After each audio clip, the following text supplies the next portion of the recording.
Stamenkovski është mjeku nga Neuromedika, është kirurgu oral implantologu, ai i cili do të na bëjë shoqërinë duke pirë kafenë e mëngjesit dhe duke diskutuar në përgjithësi për implantet e dhëmbëve. Doktore, добре утре. Добро ни дојдовте во утринската емисија. Благодарам што издвоивте време. Знам дека сте презафатени во Невромедика, посебно овие денови, но сепак прифативте да позборуваме на импланти, многу битна тема за сите, и за нас, но и за гледачите.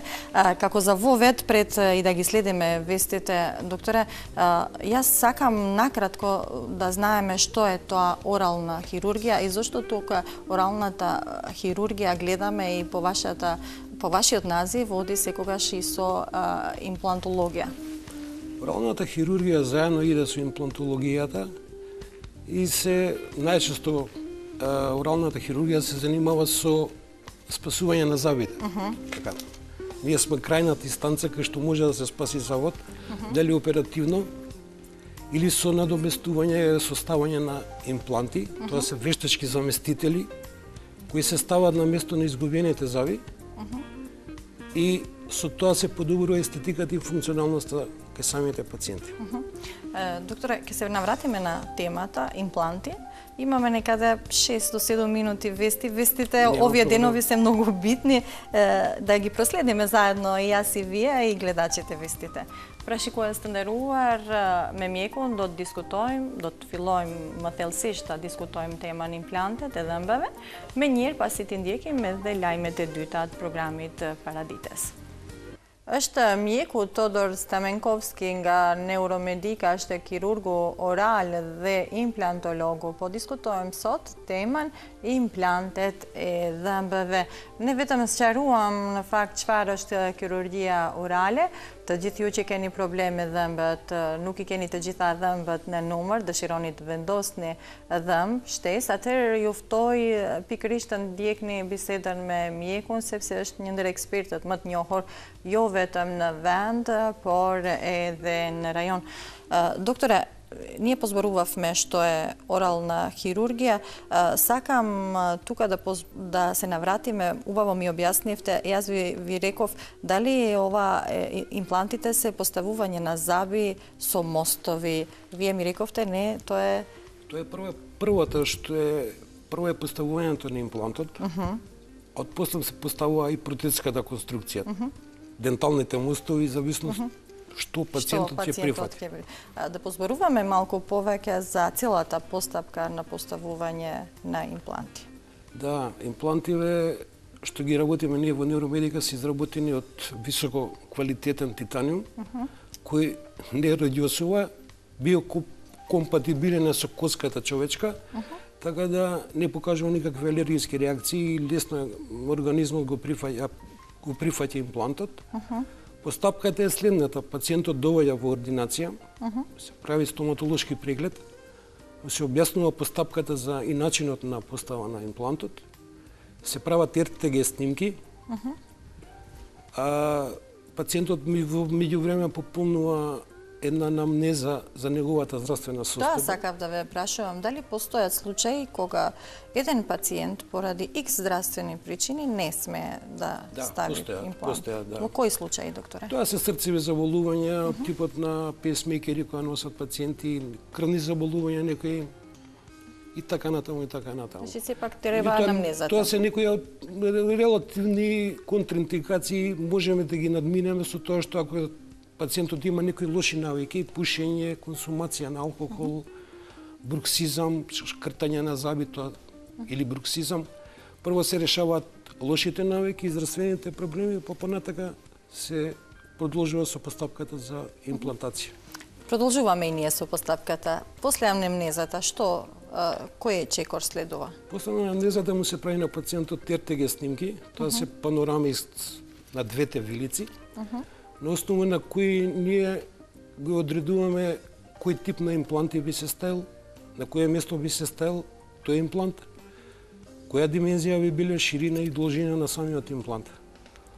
Пациентот пополнува согласност дека прифаќа поставување на имплантот и се преминува на наредната фаза, тоа е постава на имплантот.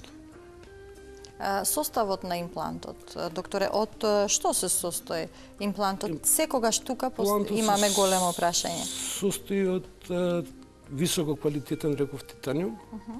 Значи тој не радиосува и е најблизок, најбиокомпатибилен со коската. Значи не покажува никакви алергиски реакции. Нема реакција коска имплант. Нема никаква реакција, значи не го отфрла организмот како страна тело.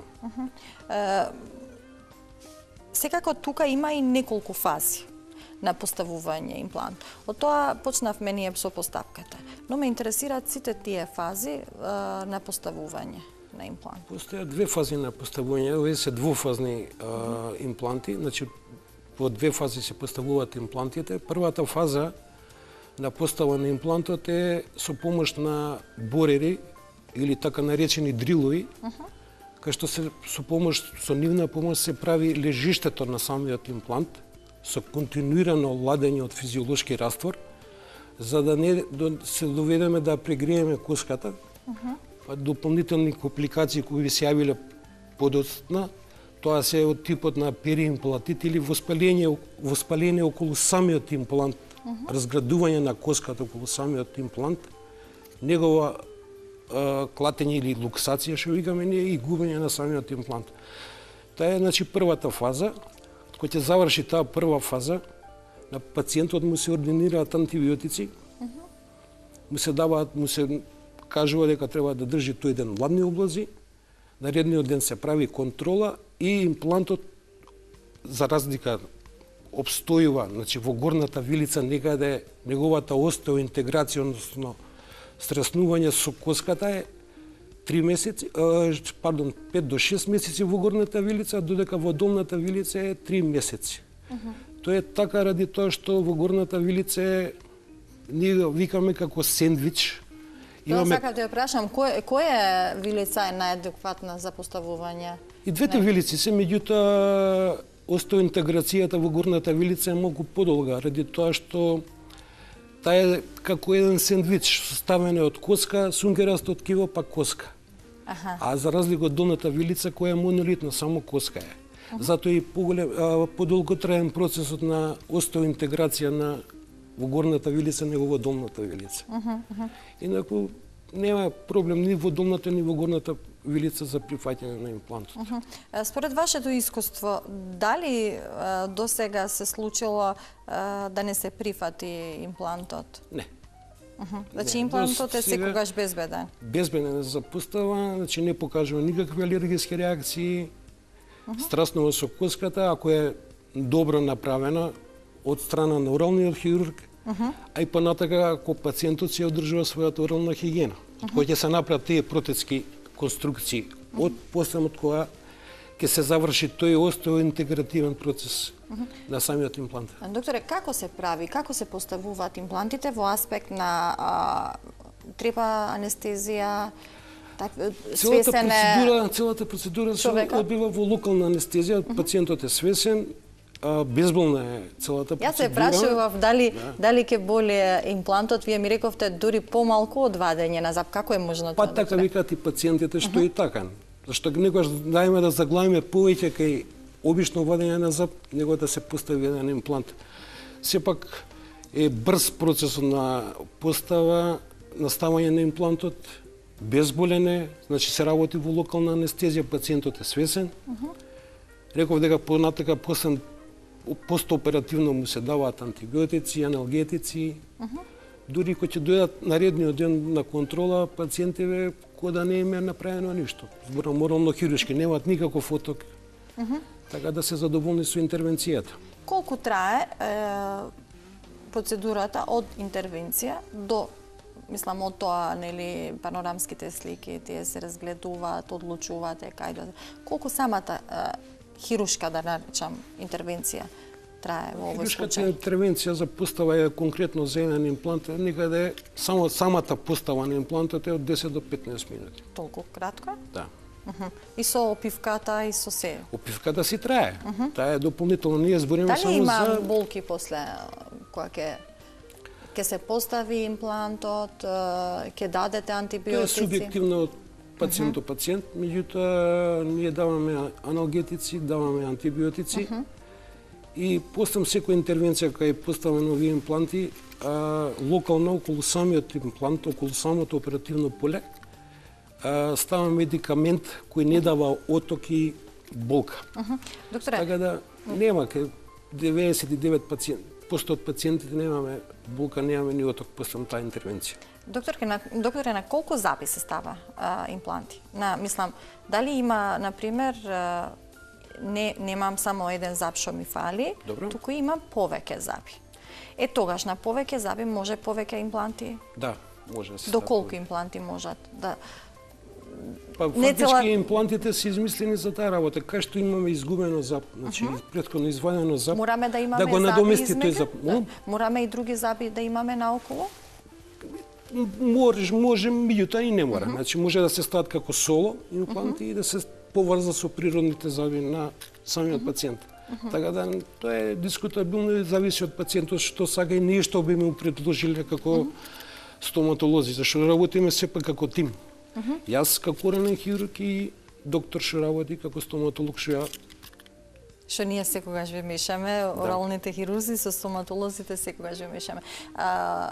Другиот битен чекор е зараснување на имплантот, односно како велите вие тој термин, со самата коска.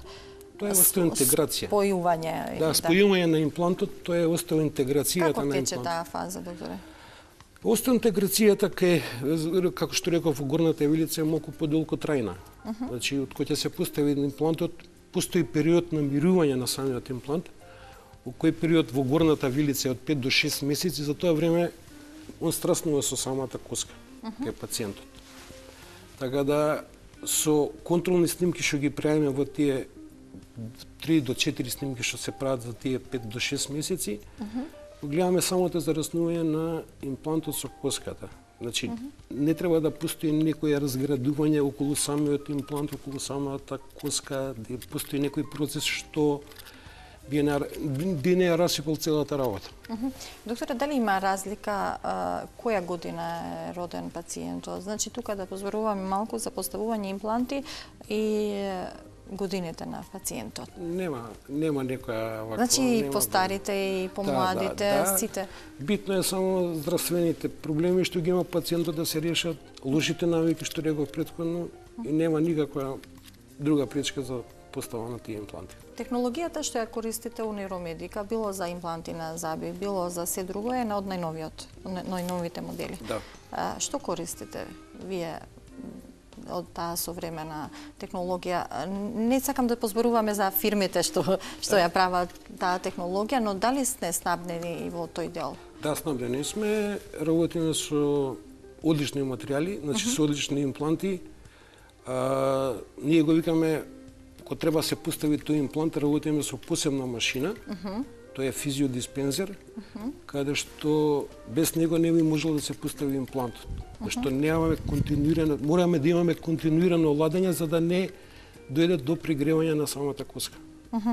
Докторе, дали се запознаени пациентите кога веќе одлучуваат да стават импланти, дали си знаат во што влегуваат? Да, они го потпишуваат на крај согласност, значи пред поставата на самиот имплант потпишуваат согласност дека сакаат да им се постави еден или два импланта. Значи, колкава е успешноста? Успешноста овие импланти што ги имаме стајно во Нейромедика се 100%. Така да јас сум презадоволен, пациентите се задоволни, излегуваат насмејани и со смената физиономија. Во кој дел најмногу, докторе, се стават импланти? Мислам, предниот, дали каде што најмногу се гледа насмевката да се враќа, дали на вас ви се враќа насмевката кога гледате задоволен пациент? Да, секој доктор е прво и основно јас сум задоволен ако е пациентот задоволен, се разбира. Така и кај нас е. Тоа кај се стават имплантите зависи каде има изгубено пациентот зави, кај сака да се надокнадат завите. Дали тоа се збори во предната регија или во задната регија, тоа е зависност од рентген снимката и каде има изгубено заби. Дали би се случило, докторе, да доаѓа пациент кај вас, забот уште не му е патнат, уште го има таму, но да одлучи да стави, да извади, да стави импланти? Кога се става во тој случај имплант? Во кој случај? Тие го викаме имедијатно имплантирање, значи прво се вади забот и во истото лежиште кај што е претходниот зоб кај што бил, се поставува имплантот. Со тоа што пак се прави лежиште, меѓутоа се користи истото лежиште кај што бил претходно забот. Тоа се ретки случаи, луѓе прашуваат. Ја мислам дека ќе имаме понатака и такви пациенти што ќе сакаат да се извади зоб и да се стави одма имплант.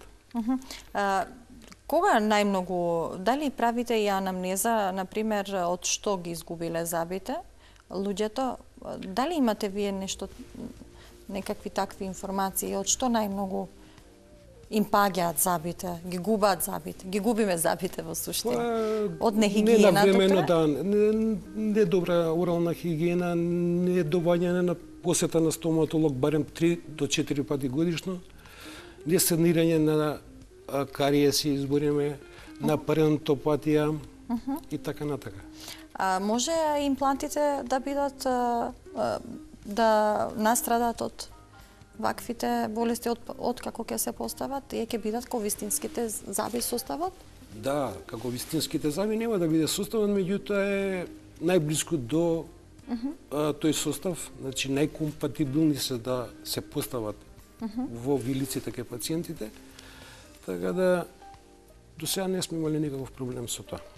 Значи не постои таков ризик. Дали хигиената треба да биде тука на добро ниво, да пазиме на имплантите ко на нашите заби што ги имаме? За да биде успешна поставеноста на имплантот зависи од самиот пациент. Значи треба да одржува добра орална хигиена, ние што викаме, 3 до 4 пати годишно ќе треба да доаѓа на стоматолог, да се чистат тие замни наслаги што се, да се обработуваат тие меки ткива околу самиот имплант. Со тоа ќе се продолжи векот на самата протезска конструкција што е поставена кај пациентот, а со тоа ќе му се подобри квалитетот на животот на самиот пациент. Доктор, имам прашање, можеби малку смешно е, надали кафето, пушењето цигари и сето друго, тоа топло-ладно јадење може да наштетат и на имплантите? Да, да. Во колкава мера? Пушењето, и тоа во голема мера. Значи пушењето, топлите вредите напитоци, избор на кафето, алкохолот, да, бруксизамот наштетува многу доста. Затоа прво го тргаме тој проблем, тие лоши навики, па после пристапуваме кон поставените импланти. Дали им препорачувате на нашите гледачи да стават импланти или сепак треба да се дојдат кај вас, да се консултираат? Па ја препорекував да дојдат кај нас во поликлиника Невромедика, дали во центар, дали во ВАЕ, може да закажат и преку телефон, да го видиме пациентот, да поразговараме со него, да се направат РТГ снимки и да му се објасни процедурата која е на поставање на имплантите. Каде може да ве најдат вас? Во центар или во ВАЕ? Во ВАЕ. Значи, било каде јас со јавување на телефоните ми закажуваат пациенти, така да можеме да се видиме било каде. Докторе, јас разговорот го замисливме вака, зашто имплантите се битна работа. Реков дека ќе вклучам и гледачи, но на крај сепак се работи за заби. Сепак тие луѓе вие треба да ги зирнете, да ги видите. Дали е битно кога ќе ви седне некој на столчето, стоматолошкото столче, побитно од колку вака кога позборуваме? Па мене ми е побитно кога ќе седне пациентот на стоматолошкото столче, зашто имам тет-а-тет со него, можам да му објаснам најпластично што се импланти, каква е постапката за поставување на имплантите, кои се компликации, кои не се компликации, како треба со нив да се однесува и така натаму. Приметувате дека некогаш се плашат пациентите и после кога ќе позборуваат со вас веќе се смирени. Се опушта, така? Повеќето од пациентите сега, некои го имаат тој страв. Да. Докторе, јас би сакала од вас една препорака, општа препорака за сите гледачи кои не следат, околу имплантите, оралната хирургија и така натаму. Па до сите гледачи што не гледаат сега, моментално препорака е моја, ако имаат проблеми со зъбите, кај што имаат изгубена зъби, дека повелат во поликлиника Невромедика, ќе бидат стоматолошки изгрижени, објаснето сите процедури за поставање на тие импланти. За на крај, вие спомнавте дека тие што имаат проблеми со срцето и другите други болести треба да прават испитување. Би сакала да ве прашам за диабетичарите. Сепак, кога се работи за диабетичарите, тие се во опасност да губат зъбите. Дали кога веќе имате пациент кој е со диабет, разговарате и сепак им велите да прават повеќе анализи? Дали односно треба да прават повеќе анализи? И дали смеат да стават диабетичарите импланти? Ние ми објаснуваме кои се компликациите кај нив, кои би биле. Дали тој имплант би требал многу пократко кај тие пациенти, меѓутоа има пациенти што сакаат. Значи некаде минимумот на обстојување на тој имплант би бил некаде 5 години до 6. Минимум. Да. Меѓутоа сакаат пациенти, мора да го регулираат шекерот, нивото на шекерот, значи да направат дополнителни испитувања медицински, па после тоа со разговор, со објаснување дека не може кај нив да се стави имплант и да трае неограничено, треба да, ако се сервисира на време, ако доаѓа 3 до 4 пати годишно на стоматолог, јас мислам дека и кај нив би успеале. Спомнавте убав збор, сервисирање. Да, но сервисирање. Некако ми личи повеќе на комашина да се сервисира. Дали имплантите се сервисираат, докторе? Во кој случај? Се сервисираат во однос на тоа кога доаѓаат пациенти од кои ќе се постават тие протетски конструкции, да мора да се обработи околу самиот имплант. Мекото ткиво, значи денталниот плак, значи на слагите што се нафаќаат на самиот имплант. Мора да се обработува. Значи тоа е, ние го викаме сервисирање. Да, например, докторе, кога би дошол некој пациент што ставил имплант на друго место, дали во тој случај се сервисира, дали треба да се види дали е добро поставено, зашто штом дошол кај вас, значи има проблем од друго место со ставање на импланти. Дали ви се случува тоа често? Па сме имали такви случаи, ние би му помогнале, меѓутоа го упатуваме најчесто кај докторот што го има ставено имплантот. Се случува, докторе, да се вади имплантот и да се стави нов? На истото место? На истото место, да. Не. Треба да зарасне, значи ако се извади тој имплант, треба да зарасне тоа место, па тоа е некаде година и пол, па после тоа да се става на исто. Колку е векот на имплантите? Без, еве, тука зборувавме за диабетичарите, што е може пократко да биде. Кај здравите луѓе, например кај нас, колку би можело да трае имплантот? 10 до 15 години, од 5 па нагоре. Од 5 па нагоре? 10 до 15 години. Моето искуство збори дека имам јас пациенти што си по 12 години, што ги носат се уште имплантите. Докторе, колку време после поставување на импланти може да се јаде нормално, да се пие, да се жвака? Збориме од кој ќе се постават имплантите како импланти или од кој ќе се постави целата структура, да. Може одма да јаде. Значи кој ќе се постави имплантот и кој ќе се постават конструкцијата, значи после 3 или 5 месеци, пациентот може да се јаде најнормално. Тука оралната хирургија со поставување на импланти, конструкција потоа, дали постојат повеќе видови на после поставување на конструкција од имплантот? Например, ние знаеме за мостови, за зап ставање само со штрафови, како викаме ние народот, вие викате друг јазик имате. Да, и ние ги викаме штрафови. Така? Да. А постои освен таа фиксна што кажувате вие за поставување на тие фиксни дентални мостови ги викаме, ние постојат и мобилни, значи протези. Може да се стават прз самите импланти. Можат и тоа? Да. Докторе, ти благодарам. Ви благодарам што бевте дел од утринската емисија и од овој пријатен разговор. Навистина ме убедивте за ставање на имплант. Се надевам дека повторно ќе се видиме, повторно ќе се дружиме со гледачите, со нас, на можеби на друга тема во областа на оралната хирургија. Ви посакувам многу успех, па повторно да се видиме. Ви благодарам. Беше кој стендеруар иште мјеко Тодор Стаменковски nga Neuromedika, është kirurg oral dhe implantolog. Folëm për implantologin, pra për dhëmbët, për vendosjen e dhëmbëve, të gjithë ju që ende s'keni vendosur të vendosni një dhëmbë apo jo, mjeku sqaroi bukur se rreziku është minimal, vendosja e dhëmbëve zgjat implanteve në fakt zgjat diku 10 deri 15 minuta pa ndonjë rrezik. Nuk kanë patur ende ndonjë problem që mund të jetë paraqitur tek pacientët. Pra dhe njerë ju rekomandoj të gjithë juve që keni probleme me implantet e dhëmbëve, dëshironi të vendosni ndonjë dhëmbë, e keni mjekun në Neuromedica. Tani me njëherë propozojmë të ndjekim një material që ka përgatitur kolegja ime, Ferikane Iljazi, dhe ka të bëj me zhvendosjet e fundit që po ndodhin në Kosovë. Magazina ekonomike është një ndër emisionet më të shikuara këtu dhe më të preferuara në televizionin Alsat. Një temë e tillë u zhvillua së fundi pikërisht edhe në këtë emision. Ju uroj shikim të këndshëm.